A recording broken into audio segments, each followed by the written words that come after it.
May dumating tayong customer dito sa shop, LCD problem ang dala niya, basag, wala ng display.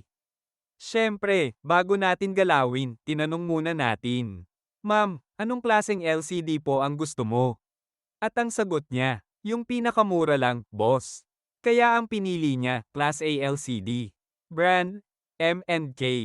Pero teka, ano nga ba ang M&K LCD? Ang MNK ay budget-friendly na LCD, gumagana, affordable, pero hindi ganun ka-sharp ang display. Medyo mabilis din mag-fade o masira kumpara sa high quality.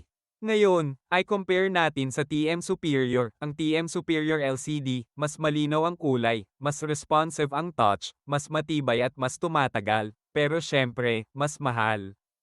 Kaya bakit nga ba sobrang mura ng MNK? Simple lang. Lower quality materials. Hindi ganun ka-refined ang display.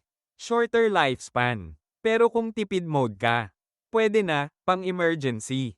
Pang basic use. Sa shop namin. Kung ano ang gusto ng customer, yun ang sinusunod namin. Ikaw, tipid muna? O, quality ang labanan? Comment mo sa baba.